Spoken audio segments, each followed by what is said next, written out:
হাই everyone, কি খবৰ তোমালোকৰ? সকলোৰে ভালেই চাগে? পৰীক্ষা একদম একদম আহি পালেহি আৰু একদম মানে আৰু একদম দিনেই নাই মানে আৰু 10টা দিনো নাই আমাৰ। আজি তোমালোকৰ কাৰণে বহুত আগতে হৈ যোৱা নলবাৰী পেপাৰখন লৈ আহিছোঁ। তোমালোকে অকণমান ভালকৈ চাবা, যোনে যোনে এতিয়ালৈকে ভালকৈ এক্সপ্লেনেশ্যন চোৱা নাই।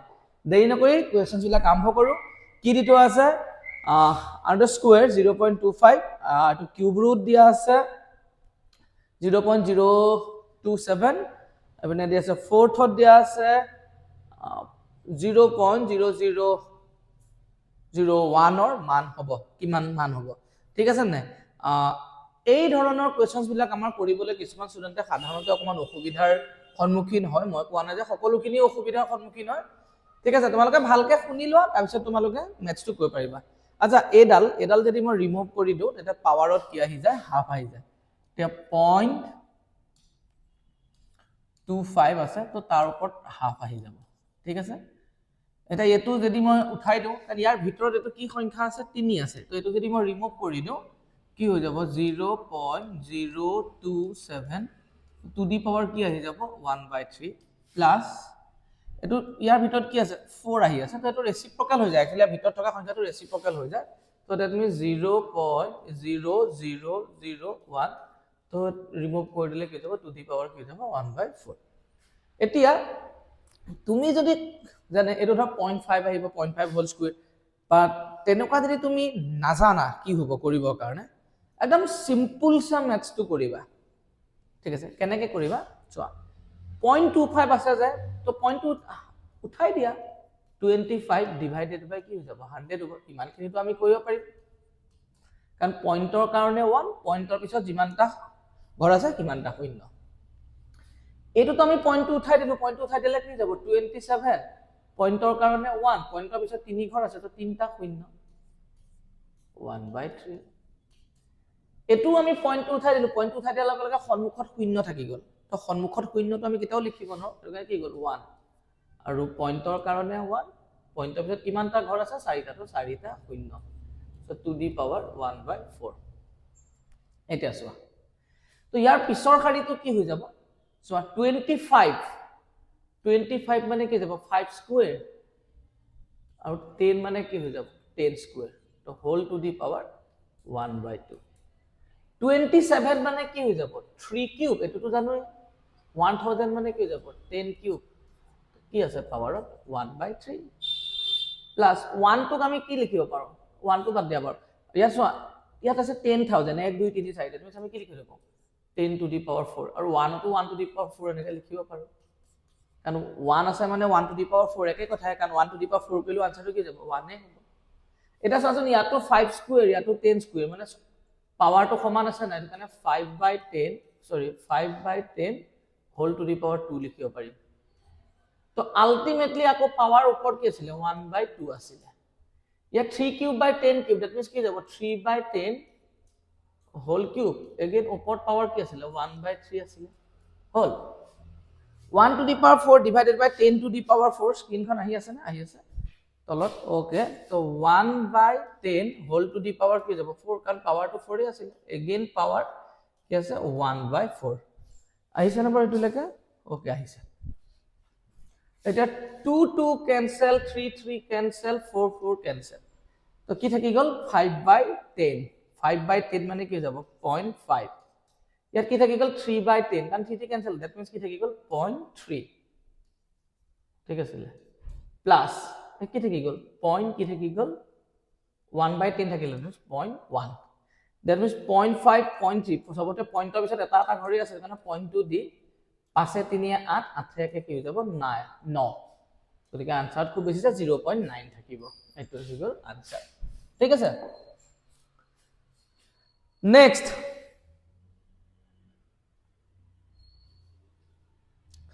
এটা ধনাত্মক অখণ্ড সংখ্যা এনক 7ৰে হৰণ কৰিলে ভাগশেষ পোৱা যায়। 5 ভাগশেষ পোৱা যায়। যদি 4n প্লাছ 1ক হৰণ কৰা হয় তেন্তে ভগ্নাংশটো কি হ'ব? অ'কে, ভগ্নাংশটো কি হ'ব? 7ৰে হৰণ কৰিলোঁ আমি। অ'কে, ধৰি লওক এটা ধনাত্মক সংখ্যা কি হৈ গ'ল? আচ্ছা, আমাৰ ধনাত্মক সংখ্যাটো কি হৈ গ'ল n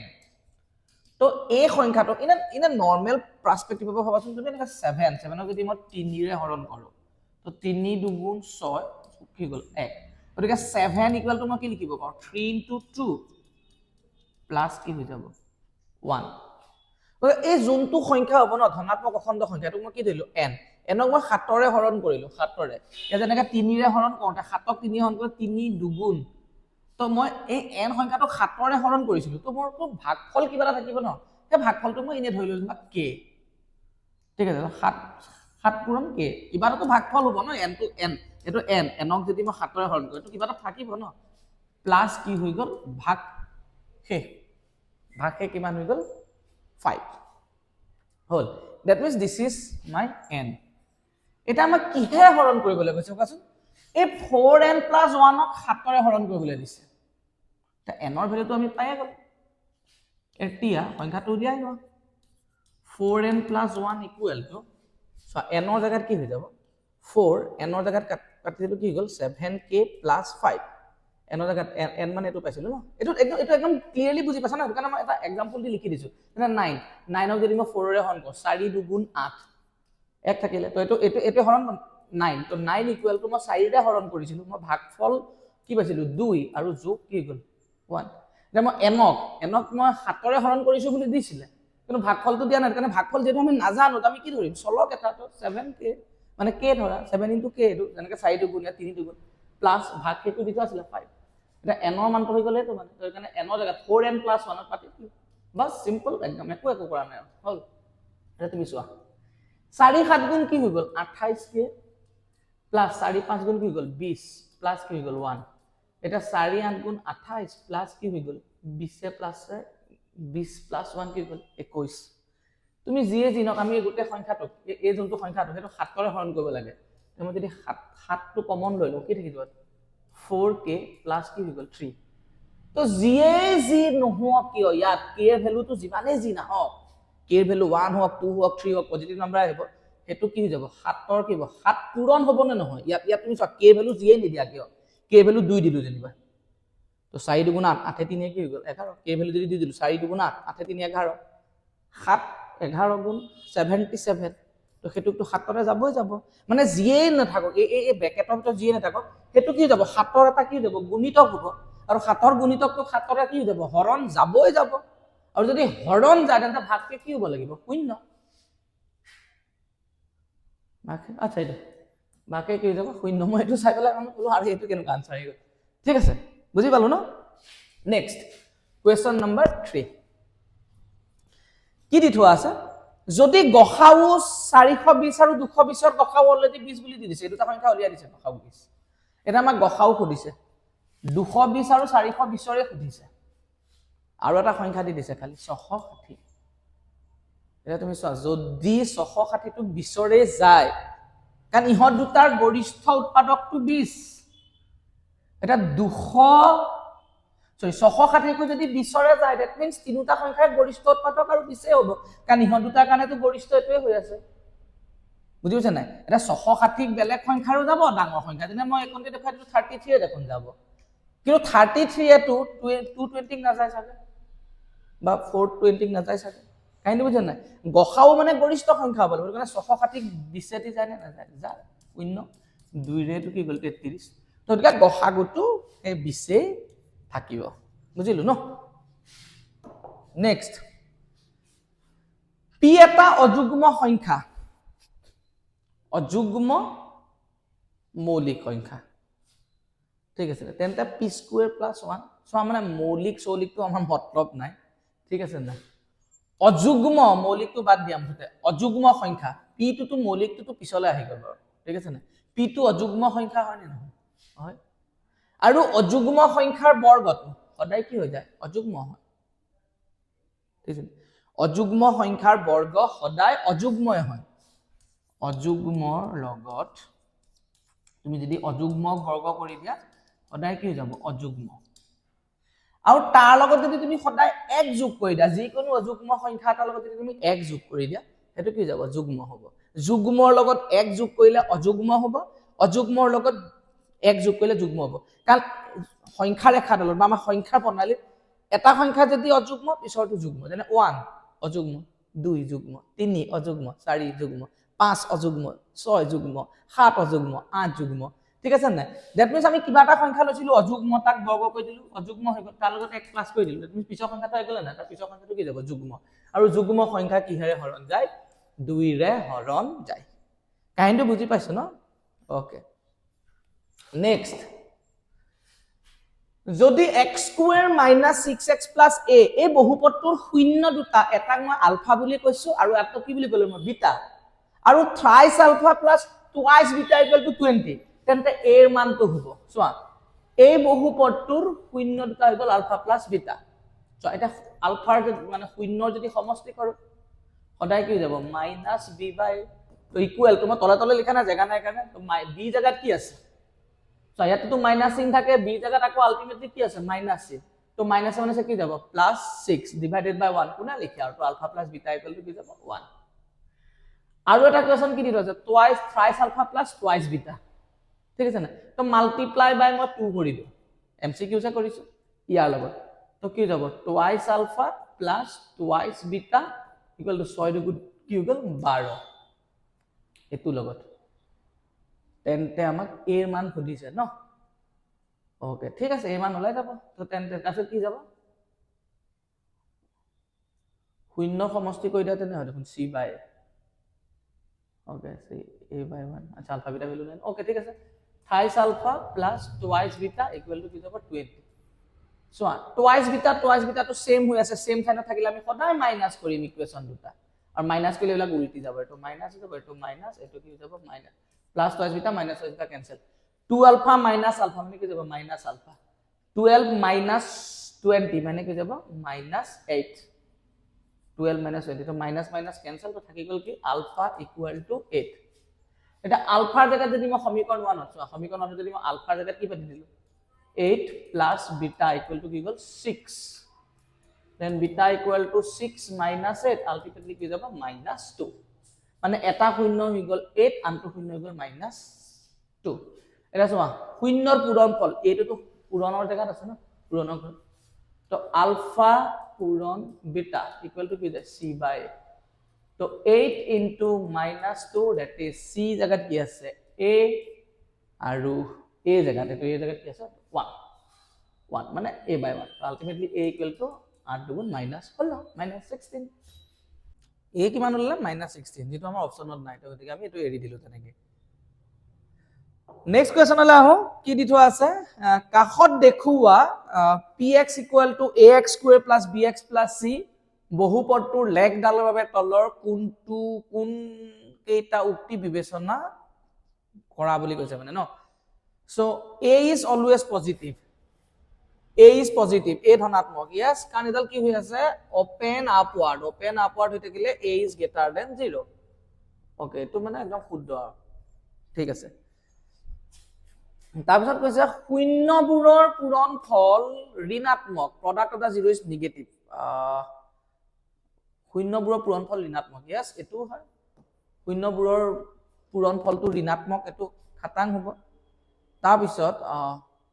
শূন্যবোৰৰ পূৰণফল ধনাত্মক এটো নহয় এটো শূন্যবোৰৰ পূৰণফল ধনাত্মক নহয় কাৰণ শূন্যটো চোৱা এটা পজিটিভত আছে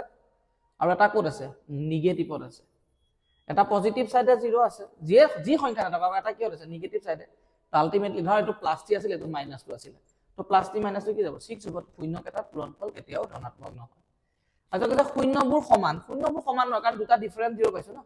দুটা বেলেগ 0 পাইছো না এটা পজিটিভত পাইছো এটা নেগেটিভত পাইছো তো এদিকে কোনটো হ'ব অপচন কোনটো যাব সি 1 আৰু 2 টো হে শুদ্ধ হ'ব ইয়াত এটো মাৰি থোৱা আছে এটো নহয় কিন্তু দে নেক্সট কোৱেশ্চন নম্বৰ 7 যদি px equal to ax cube plus bx square plus cx plus d বহুপদটোৰ ক্ষেত্ৰত ac equal to bd হয় তেন্তে px ৰ এটা উৎপাদক x plus 1 px ৰ এটা উৎপাদক x plus 1 px ৰ এটা উৎপাদক ওকে চাই লম আমি কাহিনীটো ঠিক আছে এটো যে শুদ্ধ চিনটো মাৰি থোৱা আছে ন এটো কাৰণে এটোকে কৰি যাও x plus 1 এটো x plus 1 to px ৰ এটা উৎপাদক এটা x + 1 যদি এটো এটা উৎপাদক হয় উৎপাদকৰ কাহিনীটো কি আছিল জানে 8ৰ উৎপাদক কি হয় 4 কাৰণ 4 ৰে হৰণ কৰিলে কি হ'ব ৰিমাইন্ডাৰটো কি থাকিব লাগিব ভাগটো শূন্য থাকিব লাগিব এটা x + 1 যদি px এটা উৎপাদক হয় তো এই বহুপদটোক x + 1 কে আমি হৰণ কৰিব লাগিব আৰু হৰণ কৰিলে ৰিমাইন্ডাৰ মানে ভাগকে কি থাকিব লাগিব শূন্য ঠিক আছে এটা তুমি চোৱা হৰণ কৰিবলৈ দুটা ওয়ে লং ডিভিজনো কৰিব পাৰো আৰু ৰিমাইন্ডাৰ থিওৰিয়াম ইউজ কৰি আমি শৰ্ট ডিভিজনো ইউজ কৰিব পাৰো ঠিক আছে তো গতিকে আমি ভাগশেষ উপপাদ্য মানে ভাগশেষ উপপাদ্য কৰিম তাৰ কাৰণে আমি কি কৰিব x + 1 ৰ শূন্য উলিয়াম x + 1 ৰ শূন্য কি দিব -1 গতিকে ইয়াত পাতি দিম আমি -1 যদি আমি পাতি দিও ওকে a x ৰ জাগাত -1 cube plus b -1 square c -1 plus d তো মাইনাসৰ ওপৰত অড নাম্বাৰ আছে তো মাইনাস চিহ্ন হ'ব 1 কিউব মানে তো 1 তো এটো কি দিব -a ওকে -1 ৰ ওপৰত এটা স্কয়াৰ আছে -1 ৰ ওপৰত এটা স্কয়াৰ আছে তো আলটিমেটলি মাইনাসৰ ওপৰত এটা স্কয়াৰ আছে তো পজিটিভ যাব পজিটিভ ইনটু b কি যাব b next plus c into আচ্ছা প্লাসে মাইনাসে কি যাব -c প্লাস কি ইকুয়াল d নাও so -a - c plus b plus d b plus d মানে আকৌ কি হয় a প্লাস c গতিকে -a - c b plus d জায়গাত মই কি লিখি দিব পাৰিম প্লাস a প্লাস c কাৰণ এটো a2 প্লাস আছে c2 plus -a plus a -c plus c গুছি গল থাকি গল কি গল 0 দ্যাট মিন্স এটো এটা শুদ্ধ স্টেটমেন্ট হয় নেক্সট x = 0 আৰু x = -4 সমীকৰণৰ জোৰটোৰ এটো এটা সমাধান আছে বুলি কৈছে যে এটো কেতিয়াও নহয় এটা সমাধান থাকিব নোৱাৰে x = 0 x = 0 মানে কি বুজাইছে y অক্ষডাল বুজাইছে x = 0 এ সদায় কোনডাল বুজায় y অক্ষডাল এই ৰেখাডালৰ কথা বুজাইছে আৰু x = -4 x = যিকোনো সংখ্যা 0 বাদ দি যিকোনো সংখ্যা যদি থাকে হেটো কি বুজাব y অক্ষডালৰ সমান্তৰাল পজিটিভত থাকিলে সো সাইডে এটো সাইডে হ'ব और निगेटिव থাকিলে আছে তো x - 4 যোনটা -4 আছে তো এখানে 1 -1 -2 -3 -4 এই কোনটা হ'ব x = -4 এটা এই ৰেখাডাল কি গল সমান্তৰাল হল আৰু সমান্তৰাল ৰেখাৰ কোনো সমাধান নাই ওকে आंसर কোন হৈ যাব আমাৰ কাৰণে d next 3x + 5y = a আৰু 6x + by = 8 সমীকৰণৰ জোৰটোৱে এজোৰ সমান্তৰাল ৰেখা নিৰ্দেশ কৰে যদিহে a এৰ ভ্যালুটো কি বুলি কৈছে 4 আৰু b ভ্যালুটো নেটো শুদ্ধ চিন দি থোৱা আছে আমি চাই লওঁ b এৰ ভ্যালুটো সমান্তৰাল ৰেখাক নিৰ্দেশ কৰিব লাগিব তো সমান্তৰাল ৰেখাক নিৰ্দেশ কৰিবলৈ হলে a1/a2 ইকুয়াল হৈ থাকিব লাগিব b1/b2 লগত এটা 3 আছে ইয়াত 6 আছে তো এটো 3/6 মানে কি হৈ গল 1/2 তো গটিকে 5 এখানে b জায়গাত কি হ'ব লাগিব তেতিয়া 1/2 হ'ব তেতিয়া কি যাব b জায়গাত কি হ'ব লাগিব b জায়গাত 10 5/10 তেতিয়া কি হৈ যাব হাফ দ্যাট মিন্স আমি এটা কথা গম পালো যে b এর ভ্যালুটো 10 হ'বই লাগিব চোৱা এটা b এর ভ্যালু 10 ক'ত আছে ইয়াতো b এর ভ্যালু 10 আছে ইয়াতো b এর ভ্যালু 10 আছে ঠিক আছে তো b এর ভ্যালুটো আমাৰ ওলাই গল এটা চোৱা আকৌ সমান্তৰাল হ'ব কাৰণে a1/a2 = b1/b2 is not equal to c1/c2 হ'ব লাগিব not equal to ঠিক আছে নাই এটা তুমি চোৱা is not equal to c1/c2 হ'ব লাগিব ন এটা ao যদি 4 লৈ লয় 4 আৰু এটোটো কি আছে ইপিনে 8 আছে তো 4/8 that is also equal to কি যাব হাফ that means a এর ভ্যালুটো কেতিয়াও 4 হ'ব নোৱাৰে কাৰণ 3/6 হলেও কি হৈ যাব হাফ b জায়গাত আমি যদি 10 দি দিও +10 এ আছে 5/10 মানেও কি হৈ যাব হাফ আৰু a যদি 4 লয় এপিনে তো 8 আছে 4/8 মানেও হাফ তেতিয়া তো আমাৰ কি যাব লগ লাগি যাব কিন্তু আমাৰ সমান্তৰাল হ'ব লাগিব ন তো গতিকে কোনতে a 4 লব নোৱাৰে a is not equal to 4 এটো হ'ব অপচন কোনটো হৈ যাব d হ'ব অপচন d a 4 লব নোৱাৰে কাৰণ বেলেগ নাম্বাৰ হৈ গলে বেলেগ হৈ যাবগে ধৰি লওক 5 হ'ল 5/8 হৈ গল next Question number 10 question number 10 ত কি দি থোৱা আছে দেউতাকৰ বয়স তেওঁৰ পুতেক দুজনৰ বয়সৰ যোগফলৰ দুগুণ যোনটো দেউতাকজনৰ যোনটো বয়স দেউতাকৰ বয়স তো দেউতাকৰ বয়স যোনটো বয়স হয় হেতু কি কৈছে পুতেক দুজনৰ বয়সৰ যোগফল তো পুতেকজনৰ বয়সৰ যোগফল দি থোৱা আছে কিমান x তাৰ কি বুলি কৈছে দুগুণ মানে কি যাব 2 পূৰণ x 2/6 এটা কৈছে 7 বছৰৰ পিছত তেওঁলোকৰ বয়সৰ যোগফল হ'ব 7 বছৰৰ পিছত তেওঁলোক মানে কোন পুতেক দুজনৰ অলৰেডি বয়সৰ যোগফল কি বুলি দিয়া আছে x 7 বছৰৰ পিছত ঠিক আছে না 7 বছৰৰ পিছত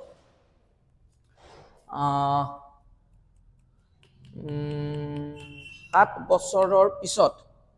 এটোতো আগতে বয়স আছিল তোমাৰ দুইজনৰ বয়স হৈ গল x এটা 7 বছৰৰ পিছত তেওঁলোকৰ বয়সৰ যোগফল বুলি কৈছে ন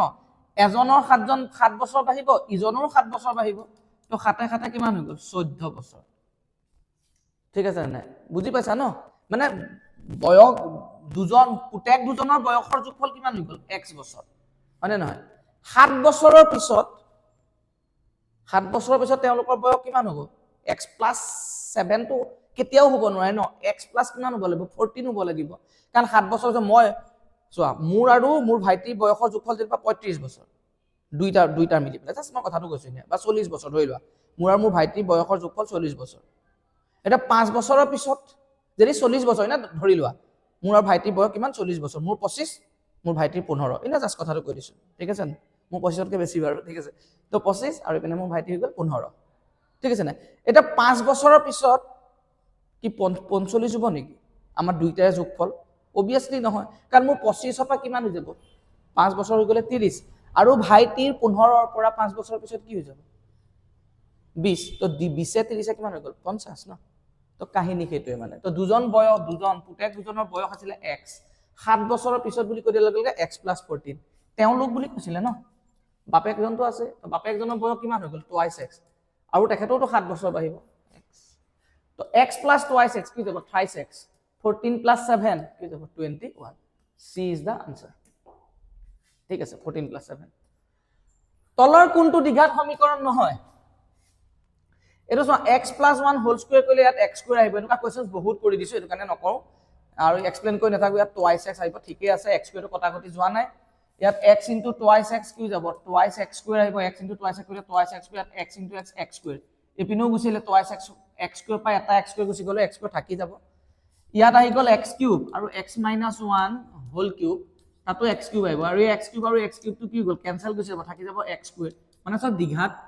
সমীকৰণ হৈ আছে তিনিটাই গতিকে এটো নহব কিয় নহব x * x কৰিলে x স্কয়াৰ ইয়াতো x * x কৰিলে x স্কয়াৰ দুটা কি যাব গুছি যাব কাৰণ এই x স্কয়াৰ টিপিনে আহিলে এটা x স্কয়াৰ লগত কিটো x স্কয়াৰ গুছি গল মাইনাস মানে মাইনাস কৰি 0 হৈ গল বাকি ৰৈখিক পদ কেটা থাকিব গতিকে দ্বিঘাত সমীকৰণ কোনটো নহয় b2 নহয় নেক্সট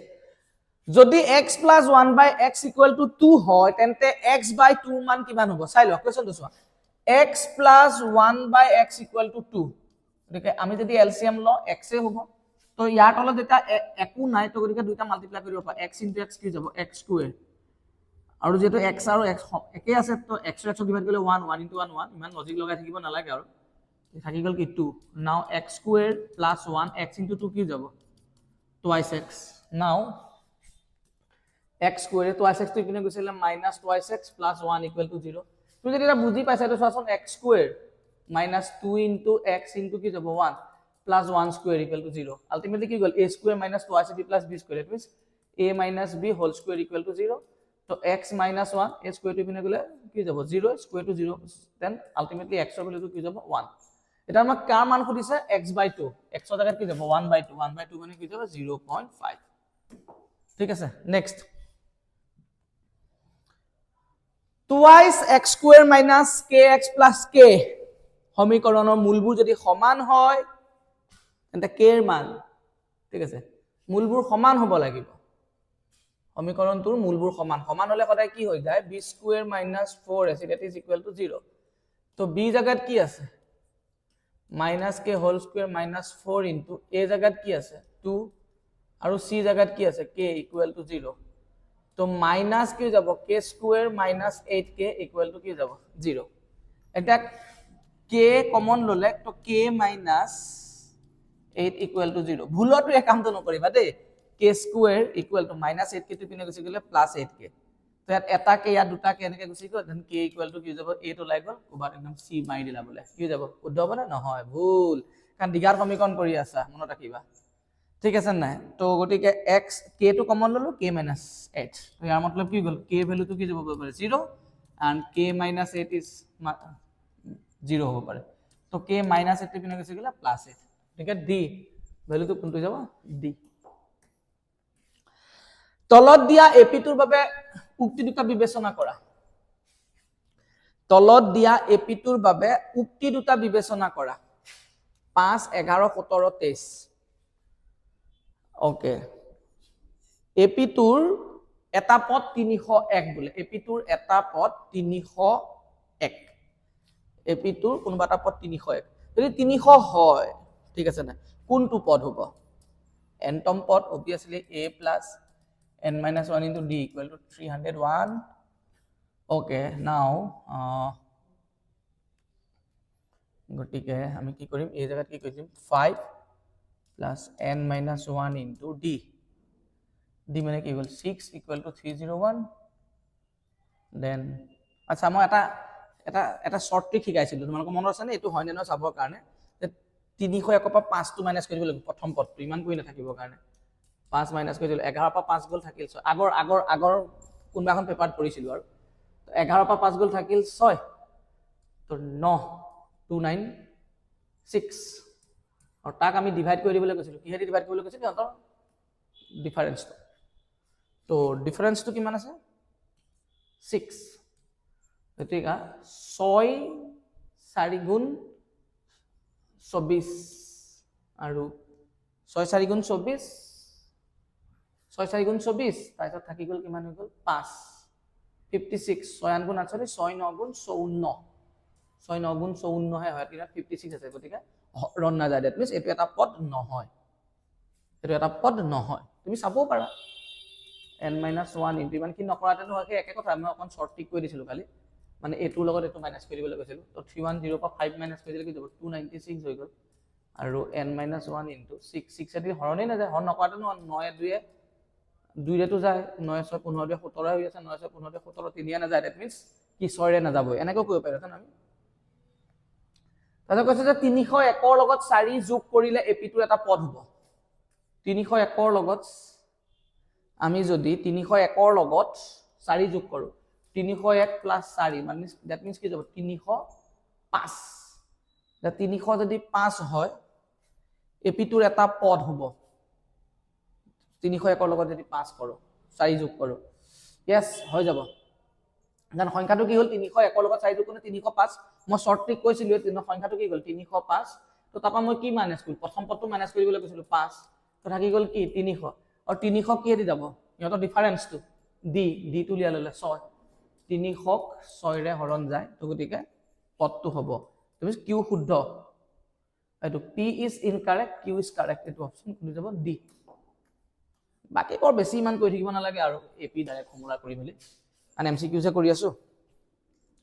এই এপিটোৰ কাৰণে a প্ৰথম পদটো ৰুটটো হয় সবতে ৰুটটো দি থোৱা আছে আৰু দ্বিতীয় পদটো আৰু d উলিয়াবলৈ দিছে ন d হৈ গল কি যাব 3 √2 মাইনাস √2 তো √2 যদি এলসিএম হয় তো √2 ডিভাইড কৰিলে 1 1 ইনটু 3 কি হৈ যাব 3 এটো তো একো নাই তলত একো নাই হলে √2 ইনটু √2 কি যাব 2 তো 3 - 2 মানে কি যাব 1/√2 দিস ইজ অপশন ঠিক আছে next 18, x, y minus 3 are in the AP then x plus y 18, x, y minus 3 এটা AP গঠন কৰে তেন্তে x minus 1 চোৱা এটো প্ৰথম পদ মানে এটো হৈ গল a এটো হৈ গল x x মানে কি হৈ যায় what is x a plus d তো x মানে হৈ গল তোমাৰ a plus d ঠিক আছে না আৰু এটো হৈ গল y ঠিক আছে না y আৰু y হৈ গল কে নম্বৰ পদটো y হৈ গল তোমাৰ 1 নম্বৰ পদ 2 নম্বৰ পদ তৃতীয় পদ থাৰ্ড টার্ম টু y তৃতীয় পদ মানে কি যাব a plus twice d তৃতীয় পদ a3 মানে সব a 3 আছে না কাৰণে 1 কমাই পেলাই 2 d এনেকা লিখি দিলো একদম ঠিক আছে তো x ৰ ভ্যালু তুমি a plus d x plus y কৰিবৰ কাৰণে তুমি x ৰ ভ্যালু জানিব লাগিব ন a জানো d না জানো তো y equal to a plus twice d না জানো তো d উলিয়াব লাগিব ন প্ৰথম পদ দি থোৱা আছে প্ৰথম পদ a 18 দ্বিতীয় পদ তৃতীয় পদ এটো চতুৰ্থ পদ a4 A4 that is what minus 3 A4 মানে কি যাব A plus 3D equal to minus 3 এটা A এর ভ্যালুটো দি থোৱা আছে A এৰ ভ্যালুটো কিমান দি থোৱা আছে 18 তো 18 plus 3D equal to minus 9 then 3D equal to minus 9 minus 18 3D equal to minus 7 is plus 9 ate 17 7 ate gol 27 then 3 রে তো কাটিলে কিমান বার যাব minus 9 তো d ভ্যালু তো কি গল minus 9 এর ভ্যালু তো পালো আমি কিমান 18 এটা x plus y okay d এর ভ্যালু তো হয় minus 9 y ভ্যালু তো তুলিবা নাই x এর ভ্যালু তো উলিবা নাই ঠিক আছে না তো x এর ভ্যালু তো কিমান হৈ গল 18 plus d এর ভ্যালু তো কিমান হৈ গল minus 9 তো 18 plus minus minus 9 that means কি যাব x এর ভ্যালু তো যাব 9 আৰু a এর ভ্যালু তো হৈ গল কিমান হৈ গল 18 ওকে x এর ভ্যালু তো হৈ গল 9 plus 2 into d মানে কি যাব minus 9 then 18 minus 18 কি যাব 0 now 9 plus 0 to 0 হৈ গল তো এটো হ'ব লাগিছিলে হয় কি নহয় তো আকৌ এবাৰ চাই দিও মই কবা থেকে ভুল কৰিলো চাগে দে তো a equal to 18 হয় আৰু এটো হৈ গল দ্বিতীয় পদ মানে a plus d আৰু এটো গল তৃতীয় পদ মানে a plus twice d এটো গল চতুৰ্থ পদ 4 নম্বৰ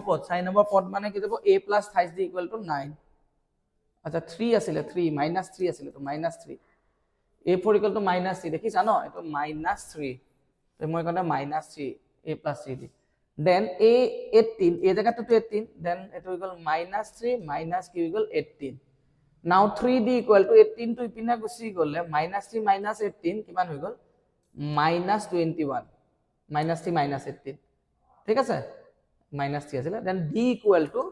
3 ৰে ওকে তো কি যাব কাটিলে minus 7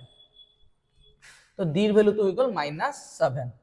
now x এর জায়গাত a জায়গাত আহি যাব 18 প্লাস মাইনাস মাইনাস d জায়গাত 7 18 পা 11 7 গুছি গলে 11 y মানে কি হৈ যাব এটো a জায়গাত আহি যাব 18 প্লাস 2 into d জায়গাত আহি যাব minus 9 then sorry minus 7 d জায়গাত minus 7 then 18 plus minus minus 14 18 পা 14 গলে কি যাব 4 y ভ্যালু এটা x এর ভ্যালু হৈ গল 11 y ভ্যালু হৈ গল 4 11 plus 4 কি যাব 15 দেখানে পটককে এনেকে কই থাকুনতে কিনো জানো চিন্তা কৰি আছিল ওকে কেতবা ম্যাথছ কই থাকুনো কিবা কিবি চিন্তা আহি থাকে 18 ত কি দিয়া আছে কাখৰ চিত্ৰত ps/sq = pt/tr আৰু pst = prq এটা তলৰ কোনটো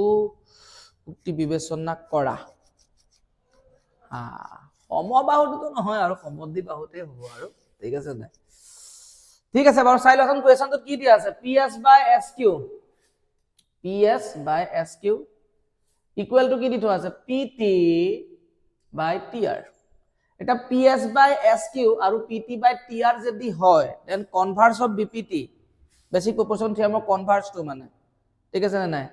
মানে থেলস থিওৰামৰ উল্টাটো কনভার্স টু ঠিক আছে না তো রিভার্স টু কি হৈ যাবগে গৈ পেলা তো st প্যারালাল কি হৈ যাব ইয়াৰ মিনিং টু কি যাব st প্যাৰালাল qr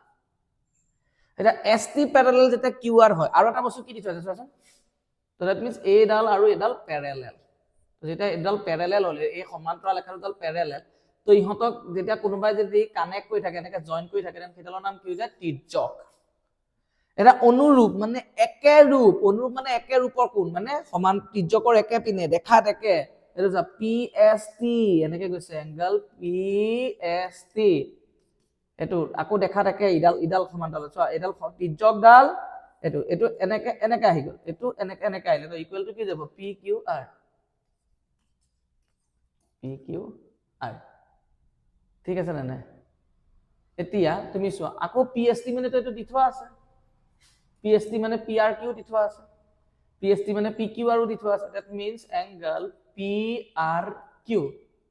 equal to angle PQR কারণ PST মানে PQR হয় আকৌ PST মানে PRQ হয়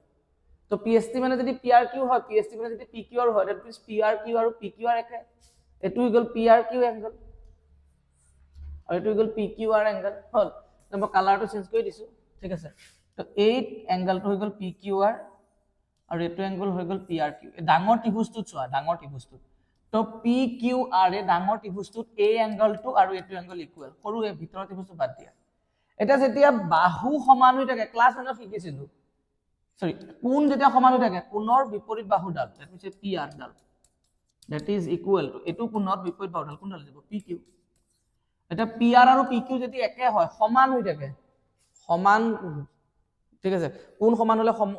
সমান বাহু হৈ গ'ল আৰু দুটা যদি বাহু সমান হৈ থাকে সেইটো ত্ৰিভুজক কি বুলি ক'ব সমদ্বিবাহু তো পি কিউ আৰ সমদ্বিবাহু 3 টো শুদ্ধ ঠিক আছে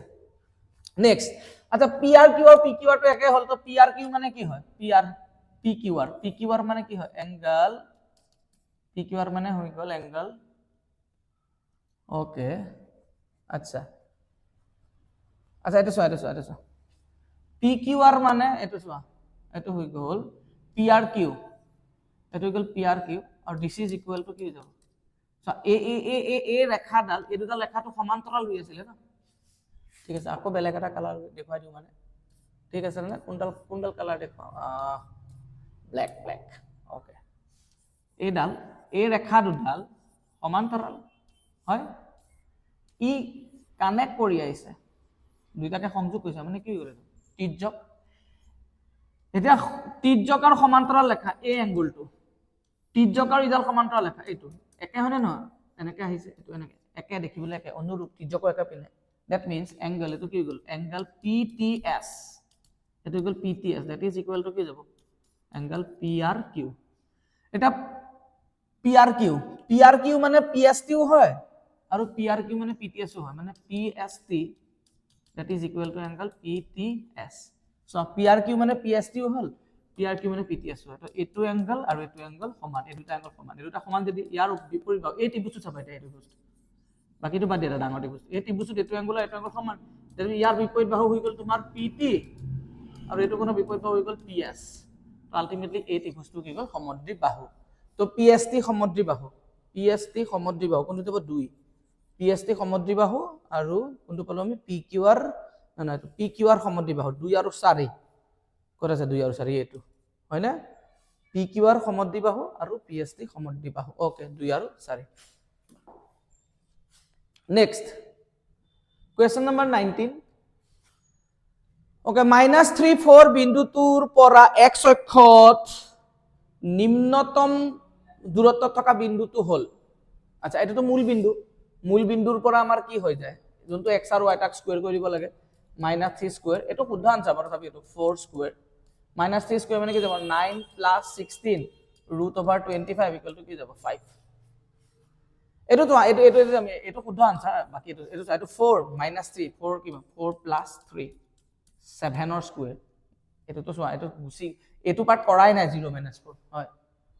ঠিক আছে ইয়াতো চোৱা 3 কি যাব 3 - 3 কি যাব 6 3 + 3 একনতে দেখোন বেছি হৈ গল ঠিক আছে বাকি পাৰ্টটো 0 হলে এটো কাট খালো তো হেতে হ'ব কিন্তু এটো চোৱাচোন c2 চোৱাচোন কি আছে এটোত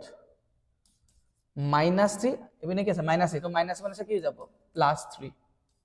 হোল স্কয়াৰ আৰু এবিনে কি আছে 0 0 - 4 হোল স্কয়াৰ তো -3 + 3 তো ক্যান্সেল হৈ গল 0 0 - 4 মানে কি যাব -4 ৰ স্কয়াৰ ঠিক আছে না -4 মানে কি যাব 16 √16 মানে কি যাব 4 এটো তো 5 আছিল বাকি কিন্তু বেছি হৈছে তো গতিকে c2 নিম্নতম দূৰত্বত আছে ওকে নেক্সট এটা আমাক কি কৈছে PK0 বিন্দুটোৱে A22 আৰু B-74 বিন্দু সংযোগী ৰেখাক 1:2 অনুপাতত ভাগ কৰিলে k ৰ মান কিমান হ'ব ডাইৰেক্ট দি দিছে ৰেশিও দি দিছে পইণ্টটো দি দিছে k ৰ ভ্যালু কৰিছে মানে k টো x ৰ ঘৰত আছে ন অকল k টো পাতিম ন বেলেগ কিয় পাতিবলা এনে টাইম ওয়েষ্ট কৰি থাকিম ন অকল k ৰ কথা লিখিম আমি হয় তো k = কি হৈ যাব m1 মানে কি হৈ গল 1 * x2 কিমান হৈ গল -7 প্লাস m2 মানে কিমান হৈ গল 2 * x1 কিমান আছে 2 ডিভাইডেড বাই 1 + 2 কিমান হৈ গল 3 তো 1 - 7 মানে কি যাব -7 + 2 * 4 ডিভাইডেড বাই 3 -7 + 4 মানে কি যাব -3/3 আলটিমেটলি কি যাব -1 that is the value of d হল নেক্সট ত্ৰিভুজ পি কিউ আৰৰ পি কিউ কিউ আৰ আৰু পি আৰ বাহুৰ মধ্যবিন্দু ক্ৰমে এ বি চি কালি A B C equal to P আৰু কালি পি কিউ আৰ যদি কিউ হয় তেন্তে কোনটো হ'ব বুলি সুধিছে চাই লোৱা হা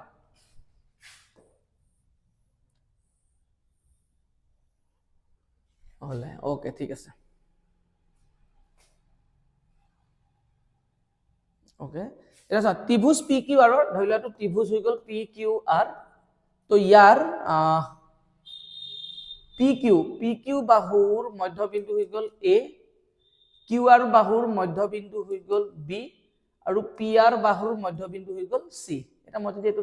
ওকে এইটো যদি মই এনেকৈ জইন কৰি দিওঁ এইটো হৈ গ'ল এ বি চি তো এ বি চি ত্ৰিভুজটোৰ কালিটো হৈ গ'ল পি আৰু পি কিউ আৰ এই ত্ৰিভুজটোৰ কালিটো হৈ গ'ল কি হৈ গ'ল কিউ এবিসি বাহুৰ ত্ৰিভুজ এবিসিৰ কালি হৈ গ'ল পি আৰু পি কিউ আৰৰ কালি হৈ গ'ল কিউ ঠিক আছে নাই এতিয়া আমি 9তে শিকিছিলো এটো ঠিক আছে নাই যদি ত্ৰিভুজটোৰ মধ্যবিন্দু সংযোগী ৰেখাখণ্ড কৰি পেলা যোনটো আমি ত্ৰিভুজ পাওঁ এই ত্ৰিভুজটোৰ অনুপাত আৰু ডাঙৰ ত্ৰিভুজটোৰ অনুপাত কি হৈ যায় 1/4 হয় 1:4 হয় ঠিক আছে নাই so that means area of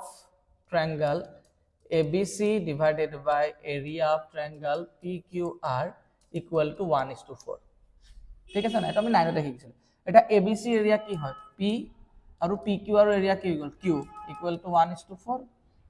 ঠিক আছে নাও Q into 1 মানে কি যাব Q P into 4 মানে কি হৈ যাব 4P তো Q equal to 4P question number 22 theta equal to 30 degree বাবে তলৰ কোণটো শুদ্ধ okay cos theta to 30 degree হলে cos sin to সবতকে সৰু হৈ যাব জানে ন sin 0 তাৰপিছতে হাফ ওকে sin তাৰপিছত cot আচ্ছা এটো এনেকা তুমি চাই ললে গম পাই যাবা ঠিক আছে তো যদি একদম একো নাজানো sin theta মানে কি যাব sin 30 theta জায়গা sin 30 sin 30 মানে কি যাব হাফ আৰু হাফ মানে কি যাব 0.5 ঠিক তেনেকে cos so theta জায়গাত কি দিছে cos 30 মানে নো কি হৈ যায় √3/2 আৰু √3 মানে কি যাব 1.732 ডিভাইডেড বাই কি যাব 2 1.732 2 ৰে ডিভাইড কৰা 1.7 আছে তো দ্যাট মিন্স তুমি যদি পইণ্টটো 1 টো না যায় যেতিয়া তো কি কৰিবা এট লিস্ট তোমাৰ কি যাব 8 হ'বগে গৈ পেলাই পইণ্টটো দিয়া পিছত 17 হ'ল 8 দুগুণ 16 তো দ্যাট মিন্স এটো বাদ দিয়া মুঠতে sin 30 কে cos 30 ভ্যালুটো ডাঙৰ হয় নে নহয় ঠিক আছে না তো গতিকে এটো এটা সবতকে হলো তো cos 30 বুলি দিছে এটা sin 30 কে cos 30 টো এটো এনেকে এটো স্টেটমেন্টটো ধৰা sin কে cos টো যেটো ডাঙৰে হৈ আছে তো এটো হ'ব পাৰে মানে ঠিক আছে না ইয়াত এটো নোৱাৰে আচ্ছা sin কে cos টো যদি মিডল হয় এটো হ'বগে পাৰে কি গলে ঠিক আছে না এটো তো নোৱাৰে বা cos টো সৰু দেখা আছে ন এটো হ'ব নোৱাৰে ঠিক আছে এটা cot থিটা cot 30 cot 30 মানে যদি তুমি ভাবা cot 30 মানে কি হয় সোচোন cot 30 মানে cos 30 cot থিটা ন থিটা জায়গা cot 30 তো cot 30 মানে কি হৈ যাব cos 30 ডিভাইডেড বাই sin 30 তো cot 30 মানে কি হৈ গল 8.8 cot 30 মানে কি যাব cos 30 হলো তো মই 8 এ ধৰিলো আৰু sin 30 ইকুৱেল টু কি গল 0.5 এটা মই পইণ্টৰ পিছত এটা ডেসিমেল লৈছো এমসিকিউজ কৰিছো কাৰণে হে এনেকে লৈছো পইণ্ট কেটা হটা দিলো কি গল 8/5 মানে তো 1 পইণ্ট কিবা এটা বস্তু আহিব ন সামথিং আহিব দ্যাট মিন্স এটো সবতকৈ ডাঙৰ 1 পইণ্ট আহিছেগে গৈ পেলাই দ্যাট মিন্স cot টো সবতকৈ ডাঙৰ এটা এটো হ'বই নহয় cot ডাঙৰ ক'ত আছে ইয়াত নাই তো ইয়াত আৰু ইয়াতে আছিল এটো হ'বই নহয় তো sin দেন cos দেন কি যাব cot এটো ক্ৰনলিটি এটো পুৰা মিলি আছে মানে অৰ্ডাৰটো মিলি আছে মানে ঠিক আছে নেক্সট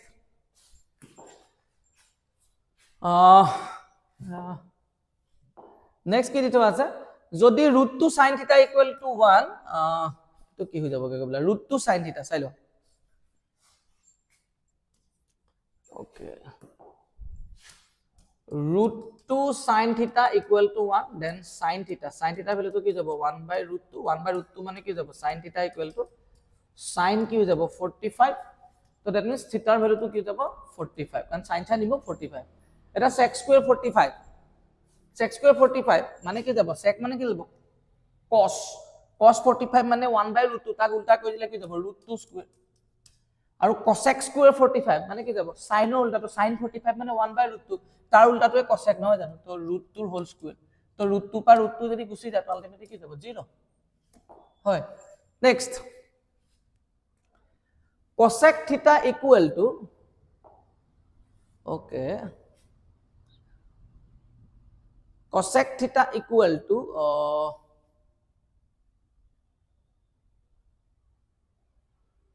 13/12 তেন্তে sin theta কিমান হ'ব যদি cosec theta equal to 13/12 হয় দেন sin theta যাব 12 কি যাব 30 ঠিক আছে না এটা তুমি যদি জানা এটো sin মানে কি যাব এটো যাব পারপেন্ডিকুলার এটো হৈ গল কি গল হাইপোটেনিয়াস তো পারপেন্ডিকুলার যদি 12 স্কয়ার মানে 144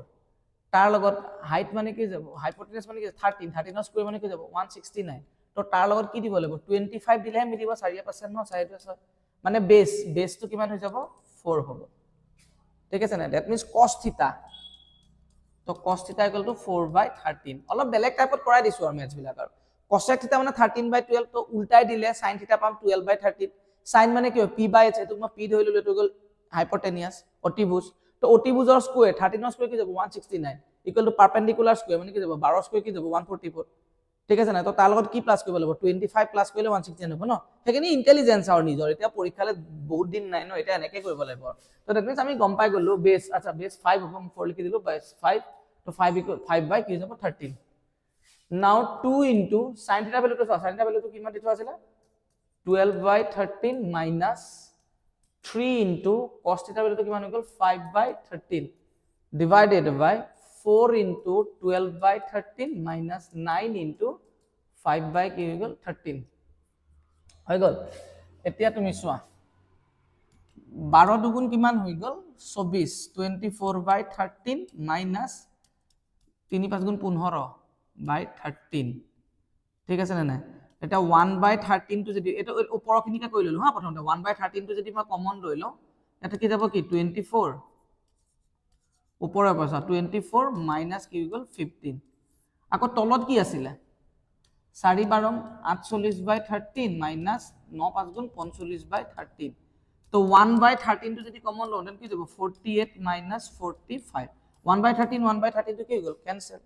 এটা 24 পৰা 15 যদি গুছি যায় কি যাব 9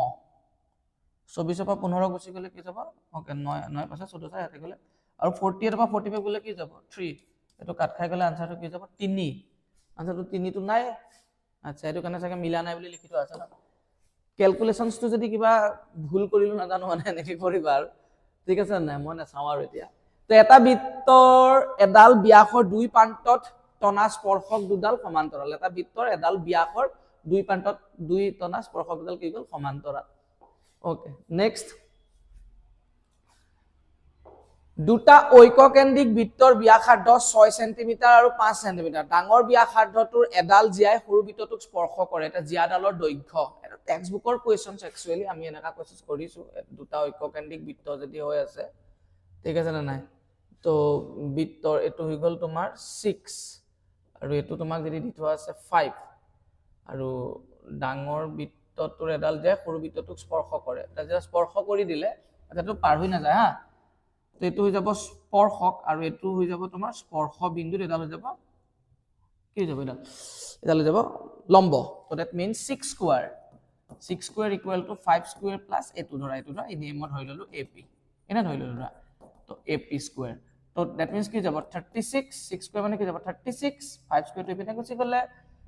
5 স্কয়াৰ মানে 25 ইকুয়াল টু এপি স্কয়াৰ ঠিক আছে না নাই তো that means okay AP square equal to 36 6 মানে 36 পৰা 25 গলে কিমান হৈ যাব 11 আৰু AP equal to √11 এটা AP মানে √11 আমাক কি জিয়াডালৰ এটো যদি √11 হয় এখনো √11 তো √11 প্লাস √11 2√11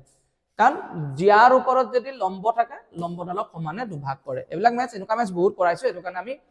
মই বহুত এক্সপ্লেইন কৰি পেলাই কৰি দিয়া নাই এটা চোৱা 27 কি দিয়া আছে চিত্ৰত AB equal to 15 to A to B এডাল কিমান দি থোৱা আছে 15 আৰু CQ 6 তেন্তে এবিসিৰ পৰিসীমা পৰিসীমা মানে কি হয় পৰিসীমা মানে আৰু ত্ৰিভুজৰ পৰিসীমা ঠিক আছে বা যিকোনো এটা বহুভুজৰ পৰিসীমা মানে কি হয় তাৰ বাহু কেইডালৰ যোগফল that means AB plus BC plus কি জানিব লাগিব এসি হৈ গল এটা এবিৰ ভ্যালুটো আমাক দি থোৱা আছে কাৰণ মই 15 পাতিয়ে থৈছো এবি আমি জানো ৰবাচোন 15 পাতি থৈছো বাকিখন দিয়াই নাই দেখোন আচ্ছা বাৰু ঠিক আছে চাই লওঁ কিবা এটা তো হ'ব আৰু আচ্ছা আমি বহিৰ বিন্দুৰ পৰা বৃত্তত বহিৰ বিন্দুৰ পৰা দুডাল স্পৰ্শক আঁকিব পাৰো আটাইতকৈ বেছি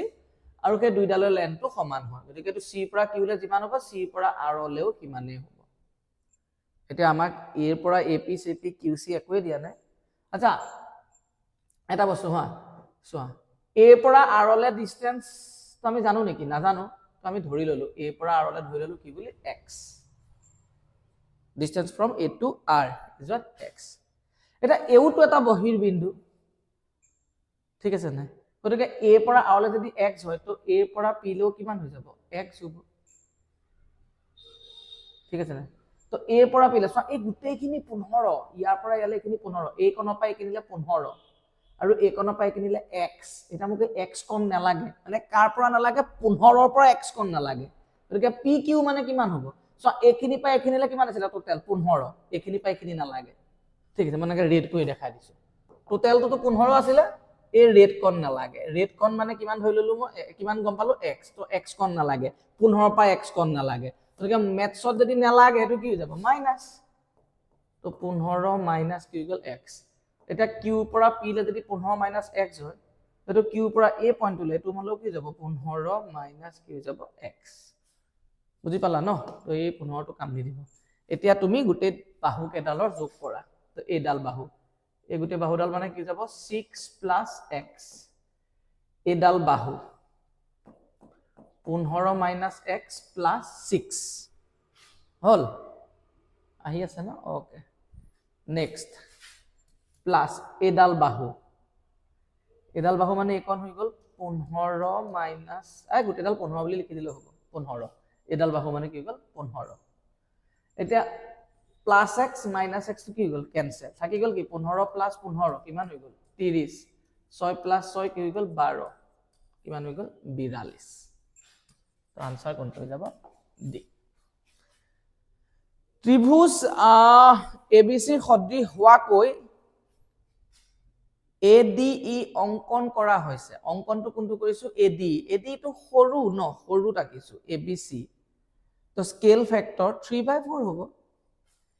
এবিসিৰ সদৃশ হোৱাকৈ এডি অঙ্কন কৰিছো এডি তো অবিয়াসলি স্কেল ফ্যাক্টৰটো সৰু হ'ব ঠিক আছে নাই তো সৰু মানে কোনটো হ'ব ইয়াটো 3/4 নহয় 3/7 এনেকা কেটা হ'ব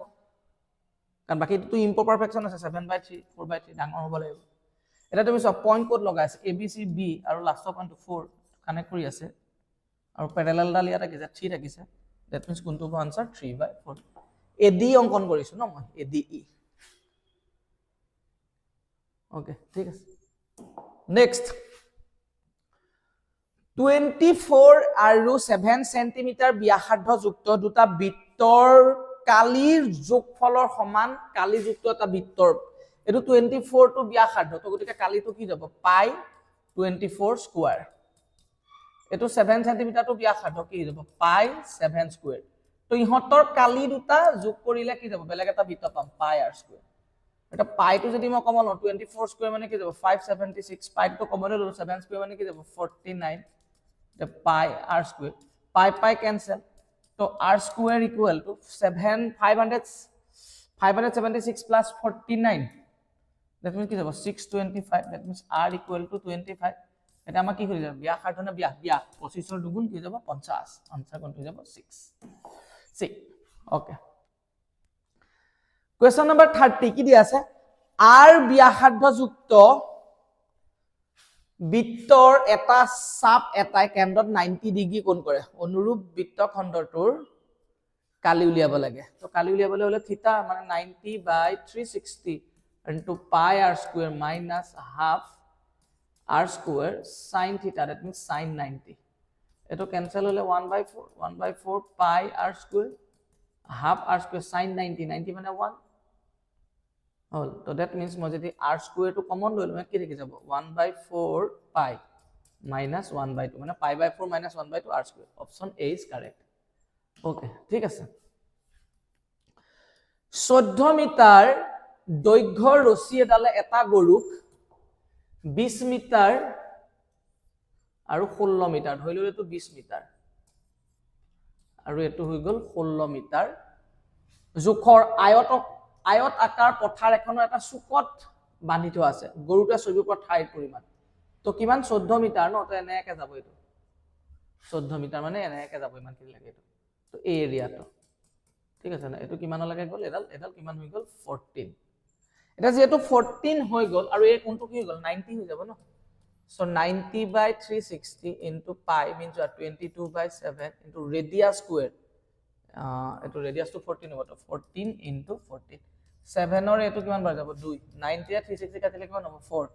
2 ৰে এটো কিমান হৈ যাব 2 ৰে এটো কাটিলে কিমান বাৰ যাব 7 22 into 7 মানে 154 centimeter square বুজি পালা ন কাম 14 মিটাৰে যাব ন এপিনৰ গৰুটো 14 মিটাৰ যাব 14 মিটাৰ দৈৰ্ঘ্যৰ ৰছী এডালে এটা গৰুৱে 20 মিটাৰ into 16 মিটাৰ জোখৰ আয়তাকাৰ পথাৰ এখন এটা চুকত বান্ধি থৈছে চুকটোত বান্ধি থৈছে দ্যাট মিন্স কি হৈ যাব 90 এংগলটো আয়তাকাৰ মানে 90/360 পাই মিন্স 22/7 ৰেডিয়াস স্কয়াৰ কি কিমান যাব পাৰিব 14 এ যাব পাৰিব 14 into 14 7 ৰ এটো 2 90 ৰে এটো কাটিলে 4 2 ৰে এটো 2 ৰে এটো 7 154 centimeter square আয়তীয় ঘনকৰ তিনিখন সন্নিহিত তলৰ কালি হল ABC মানে কি যাব LB into BH into LH তো LB কালি হৈ গল A BH ৰ কালি হৈ গল B LH ৰ কালি হৈ গল C তো LB into BH into LH মানে কি যাব L square B square H square equal to ABC ultimately কি যাব LBH whole square equal to ABC a square to ইপিনে গুছি গলে LBH equal to কি যাব √ABC আৰু LBH মানে কি যাব যোনটো হে আয়তীয় ঘনক তাৰ আয়তন কি যাব √ABC হল এটা বেলন শংকু আৰু অৰ্ধগোলকৰ ব্যাসাৰ্ধ সমান যদি বেলন আৰু শংকুৰ উচ্চতা ব্যাসাৰ্ধৰ সমান তেনে ক্ষেত্ৰত আয়তন কিমান এটা বেলন শংকু আৰু অৰ্ধগোলকৰ ব্যাসাৰ্ধ সমান আৰু যদি বেলন আৰু শংকুৰ উচ্চতা ব্যাসাৰ্ধৰ সমান তেন্তে সিহঁতৰ আয়তন কিমান হ'ব আচ্ছা এটা বেলন মানে কি হৈ যাব পাই r square h is to Shanku মানে কি হৈ যাব 1/3 of pi r square h আৰু অৰ্ধগোলক মানে কি হৈ যাব 2/3 pi r cube এটা চোৱা ইয়াত কি আছে বেলন আৰু শংকুৰ উচ্চতা ব্যাসাৰ্ধৰ সৈতে সমান that means r square h এটা চোৱা r square আৰু ইয়াৰ r square টো গুছিয়ে গল ইয়াত এটা r থাকিলে হাইট আৰু এই r টো সমানে তো আৰু পাই ক্যান্সেল হৈ গুছি গল তো থাকি গল কিমান ইয়াত থাকিলে 1:1/3:2/3 এটা আমাক কিহতৰ অনুপাত দিবলৈ কৈছিল তলত কি আছে LCM 3 ইয়াত আছে 1 LCM কি যাব 3 এটা 3 টু দি মাল্টিপ্লাই কৰিলে 3 into 1 কি যাব 3 3:1/3 3 টি ক্যান্সেল হলে 1 3 into 2/3 3 টি ক্যান্সেল কৰিলে কি যাব 2 তো 3:1:2 3:1:2 হৈ গল নেক্সট আর ব্যাসাৰ্ধ যুক্ত গোলক এটাক বেলনে কোনোমতে ধৰি ৰাখে এটা স্তম্ভটা মিলোৱা আৰ ব্যাসাৰ্ধ গোলক এটাক এটা বেলনে কোনোমতে ধৰি ৰাখিছে এইটো আৰ ব্যাসাৰ্ধ গোলক এটাক কোনো এটা বেলনে কোনোমতে ধৰি ৰাখিছে এটা বেলনটোৰ উচ্চতা তো বেলনটোৰ উচ্চতা এইটো আৰ টুৱাইস আৰ তো বেলনৰ উচ্চতা টুৱাইস আর এইটো 3 তো এটো কলে গৈছে 3 লে গৈছে A3 এটো এটাই আছে বাকি নাচালেও হ'ব আৰু বাকিখিনি তো পৰীক্ষাত তেনেকৈ কৰিবা তুমি সবতকৈ ইজিটো উলিয়াই লবা হয় নেক্সট গোলকৰ পৃষ্ঠকালি এটো এটা মজা আছে দে এটো মই তোমাক দেখাই দিছো বা কিনে গোলকৰ পৃষ্ঠকালি কিমান হয় গোলকৰ পৃষ্ঠকালিটো 4πr² হয় গোলকৰ আয়তন আয়তনটো 4/3 পাই r কিউব আছে দেখোন মই বেলেগ কিবা আছে বুলি ভাবিছিলো আৰু এটা মস্ত দেখাব পালে ঠিক আছে বাৰু নেক্সট তলৰ তথ্যবোৰৰ মধ্যমা হ'ব কেইটা সংখ্যা আছে 1 2 3 4 5 6 7 8 9 10টা আচ্ছা 10টা আছে বাৰু ঠিক আছে মধ্যমা হ'ব মধ্যমা উলিয়াবৰ কাৰণে আমি এৰেঞ্জ কৰিব লাগিব তো সবতকৈ সৰু সংখ্যাটো কি গ'ল 8 8ৰ পিছত কি হৈ যাব 8 গ'ল তাৰপিছত গ'ল 9 9ৰ পিছত কি আহিছে 11 মধ্যমা উলিয়াবলৈ সদায় এৰেঞ্জ কৰি ল'বা 11ৰ পিছত আছে 14 14ৰ পিছত আছে 15 15ৰ পিছত আছে 17 17ৰ পিছত আছে 18 18ৰ পিছত আছে 20 20ৰ পিছত আছে 22 22ৰ পিছত আছে 25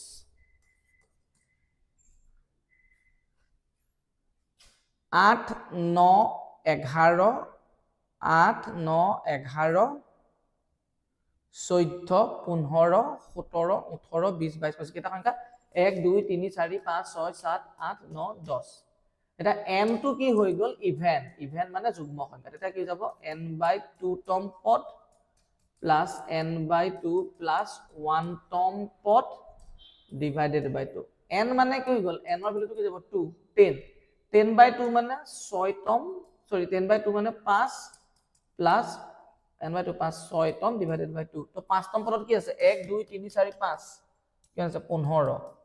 6 তমত কিমান আছে 17 ডিভাইডেড বাই 2 15 প্লাস 17 মানে কি হৈ যাব 32 ডিভাইডেড বাই 2 32 কৰিলে কি হৈ যাব 16 তো আনসাৰটো কিমান আহি গ'ল 16 হৈ গ'ল 36 তলৰ তথ্যবোৰৰ মাধ্য যদি 20 হয় তেন্তে p ৰ মান উলিওৱা তো fx জানিব লাগিব ন আমি fx আৰু সামেশন f জানিব লাগিব ঠিক আছে না p ৰ মান উলিয়াবলে ওকে আচ্ছা নুলিয়ালেও হ'ব এটাত তলৰ তথ্যবোৰৰ মাধ্য কাৰণ এটো 10 15 25 35 এটো কি যাব 40 হৈ যাবগে গৈ পেলাই কাৰণ x মানে কি হৈ যায় এই x টো কি বুজায় ক্লাস মার্ক এটো তো সমানে থাকিলে ন সমানে থাকিব ইন জেনারেল সমানে থাকে যদি তোমাৰ কৰি চাবলৈ মন থাকে গৈ পেলাই তুমি কি কৰিব লাগিব fx কৰিব লাগিব fx মানে কি হ'ব 3 10 গুণ কি যাব 30 15 10 গুণ কিমান হৈ গ'ল 150 ওকে 7 25 গুণ কিমান হৈ যাব 175 3 5 5 গুণ 25 5 হাতে গ'ল 2 3 5 গুণ 15 2 17 again কি যাব 25p again এই গুটেটো তুমি কি কৰিবা সামেশন f এটো fx গুটেটো প্লাস কৰা আৰু সামেশন f কৰা যেটো নাম্বাৰ পাবা ইয়াক এটোৰে ডিভাইড কৰি মাধ্য ফৰ্মুলা কৰিব লাগিব দৰকাৰ নাই মানে একচুয়ালি x মানে কি হৈ গ'ল ক্লাস মার্ক ন এটো তো কনস্ট্যান্টে বাঢ়িব ন বস্তুটো তো 5 এ বাঢ়িব তো p ভ্যালুটো কি যাব 40 ওকে নেক্সট দশম শ্ৰেণীৰ ওকে 50 জন ছাত্ৰ ছাত্ৰীৰ উচ্চতা তলত দিয়া হ'ল বহুলক শ্ৰেণী নিৰ্ণয় কৰা 140 তকৈ কম 145 তকৈ কম 150 তকৈ কম 155 তকৈ কম 160 তকৈ কম 165 তকৈ কম তো এটো বনাব লাগিব এটো বনাব যেতিয়া লাগিব তো অবিয়াসলি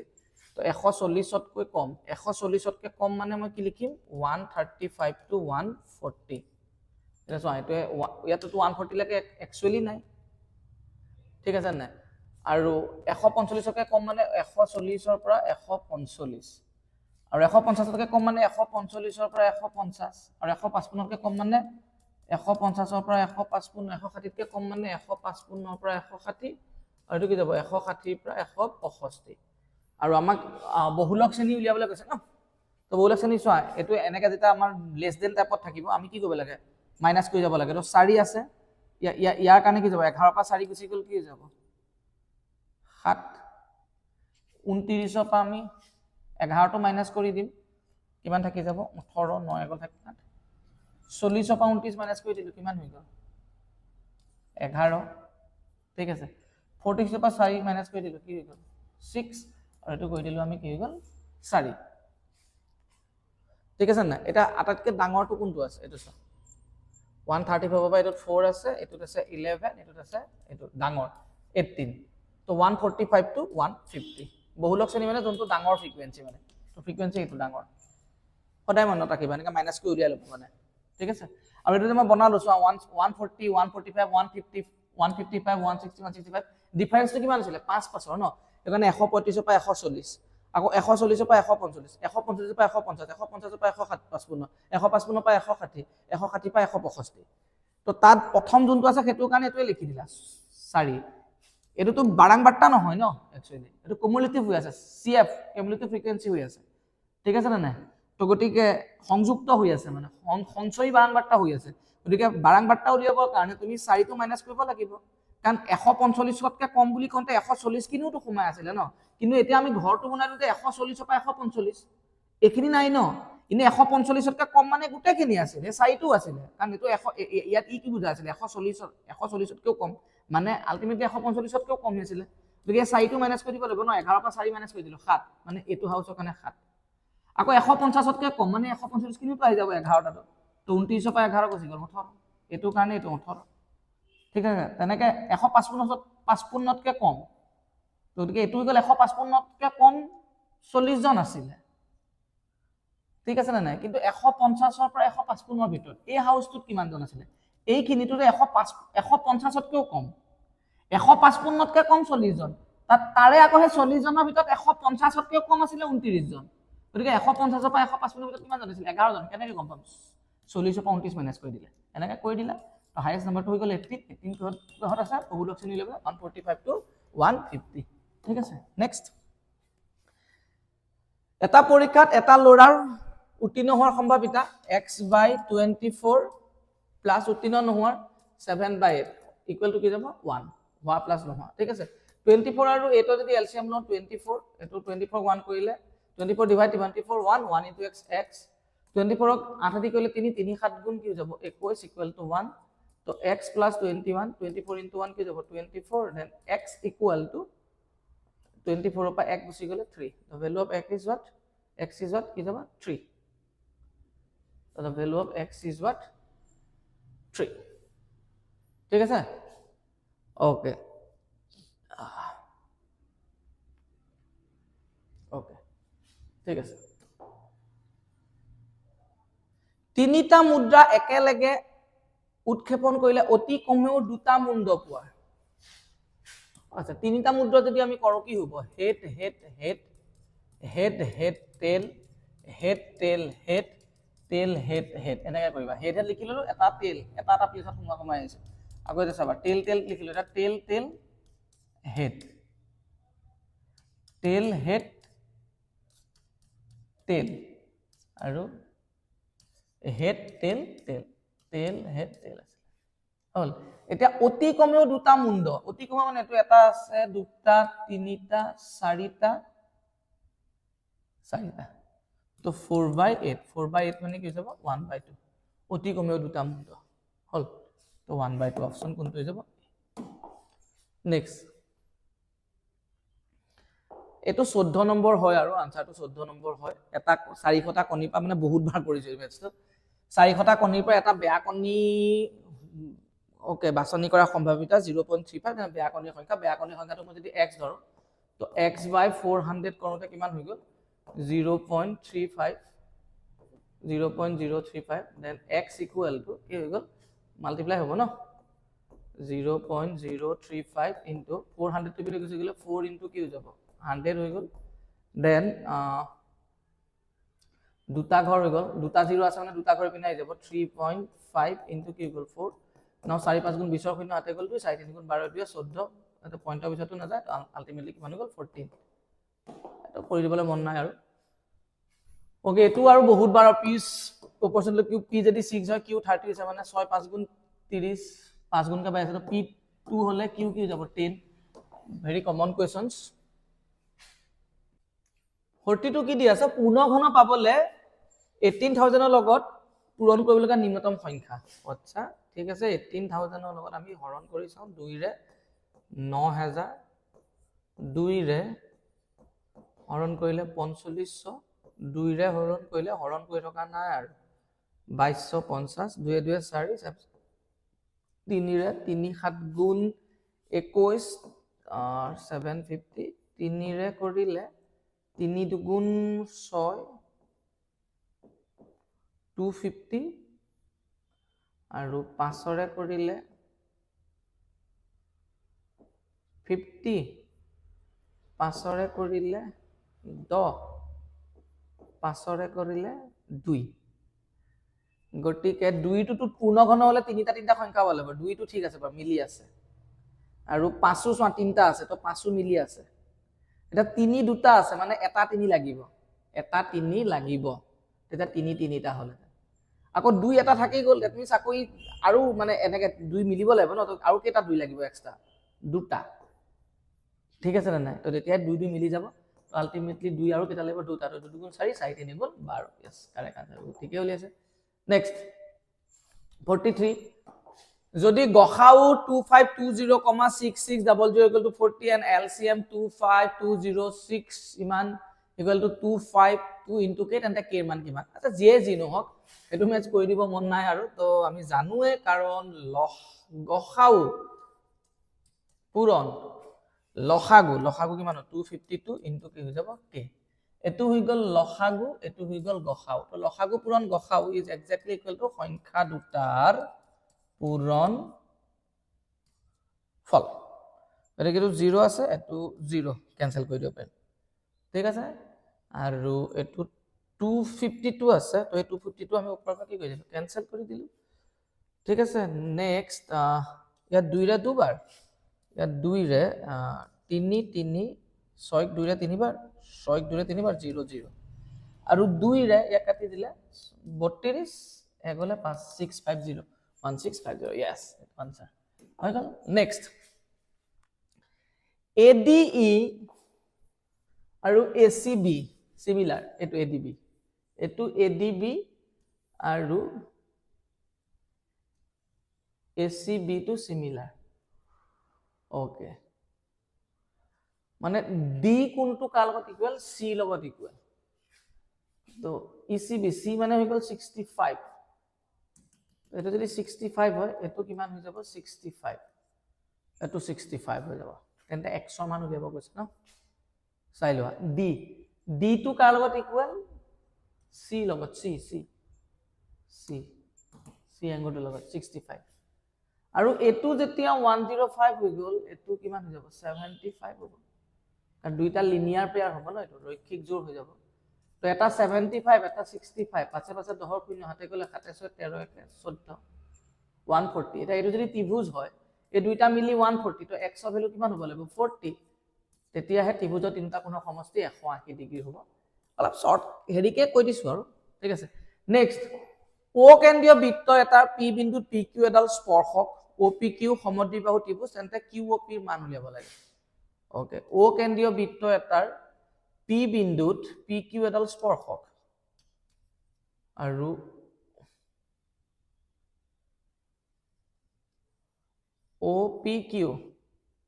OPQ সমদ্বিবাহু ত্ৰিভুজ এটা যেটা সমদ্বিবাহু ত্ৰিভুজ হ'ব তো এডালটো অবিয়াসলি এডাল হাইপোটেনিয়াস হ'ব কাৰণ এডাল 90 ডিগ্ৰী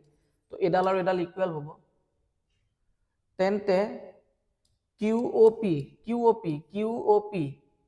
এটা তো কি হৈ যাব লাগিব 45 ডিগ্ৰী হ'ব লাগিব আৰু সমদ্বিবাহু হৈ গল মানে এটো বাহু সমান ঠিক আছে না এটা ত্ৰিভুজটো আকোটামত এনেকা হল কাৰণ এটোটো 90 ডিগ্ৰী হ'ব আৰু ঠিক আছে তো আলটিমেটলি দুইটা 45 হ'ব লাগিব ওকে একচুয়ালি এটা কোৱেশ্চনস এৰি থৈ গুছি আহিছিল মই মাজত মনত পৰিলে কিন্তু ফ্লোট গৈ আছিল ন এটো কাৰণে কৰি দিয়া নাছিল কেই নম্বৰ কোৱেশ্চনটো আছিল 17 নম্বৰ কোৱেশ্চন এটা আছিল মেবি এই কোৱেশ্চনটো কৰা নহল ঘপককে এটো কৰি দিয়া হল এটো কৰি পেলাই এনে কোৱেশ্চনটো ঘপককে দেখিবলৈ ভাল লাগিল কাৰণে তো এই কোৱেশ্চনটো কৰা হোৱা নাছিল সো এনিৱে এই কোৱেশ্চনটো এটা কৰি দিও কি দি থোৱা আছিল চোৱাচোন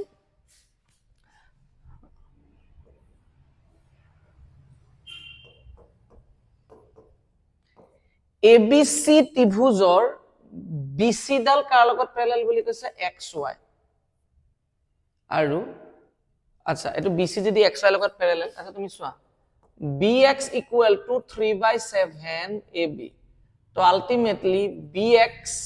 by AB equal to 3 by কি হৈ যাব 7 তো BX by AB equal to 3/7 এটা তুমি চোৱা BX এ যদি 3 পার্ট লৈছে BX এ যদি 3 পার্ট লৈছে নরমালি আমি ভাবো তো AB কমপ্লিট ডালত 7 মানে 7টা পার্ট আছে তো আলটিমেটলি AX ইকুয়াল টু কিমান হ'ব লাগিব তাহলে 4 ax equal to 4 তেতিয়া 4 plus 3 7 পাৰ্ট হ'ব হয় কি নহয় এটা তুমি চোৱা xy ইয়াৰ ভ্যালুটো কিমান দি থোৱা আছে 5 পইণ্ট কিমান দি থোৱা আছে 2 আকৌ চোৱা হা এই xy ডাল আৰু এই bc ডাল সমান্তৰাল গতিকে এইকণতে দুটা ত্ৰিভুজ আছে এটা সৰু ত্ৰিভুজ দিছে ন এইটো এই ত্ৰিভুজটো আৰু এই গোটেই ডাঙৰ ত্ৰিভুজ এই দুটা ত্ৰিভুজ কি গল সমান্তৰাল কেনেকে এই এংগুল এ টো দুইটাতে আছে এংগুল এ সৰুটো আছে ডাঙৰটো আছে আৰু এডাল যেহেতু সমান্তৰাল এই দুডাল এডালটো তিৰ্যক তো এই কোণটো আৰু এই কোণটো অনুৰূপ কোণ গতিকে এ মতে এই ত্ৰিভুজটো আৰু এই ত্ৰিভুজটো কি হৈ যাব সদৃশ ত্ৰিভুজ তো গতিকে এটো ax by এটো xb equal to xy by কি হৈ যাব bc এটা ax মানে কোন এটা পাৰ্ট লৈছে আচ্ছা আচ্ছা xb নহয় ax by ab এটো ত্ৰিভুজটো কি হৈ যাব লাগিব ab তো ax মানে কিমান হৈ গল 4 আৰু ab মানে তো কি হৈ গল 7 আছে equal to xy মানে কিমান হৈ গল 5.2 আৰু bc টো উলিয়াবলৈ দিছে এটা তুমি চোৱা 4 ৰে 5.2 কাটিলে কিমান বাৰ যাব 1.3 এটা 1 তো bc * 1 মানে কি যাব bc 7 * 1.3 that means কি যাব 9.1 কাৰণ 7 13 91 পইণ্ট এটা আছে না সো আনসাৰটো কি যাব 9.1 ইয়াৰ লগে লগে আমাৰ নলবেৰ পেপাৰখন শেষ হৈ গৈছে বহুত ধুনীয়া পেপাৰ এখন আহিছে গতিকে তোমালোকে একদম খুব ভালকে পেপাৰখন চাবা আৰু মেট্ৰিকৰ কাৰণে খুব ধুনীয়াকৈ প্ৰিপাৰেচন কৰিবা ঠিক আছে বাই বাই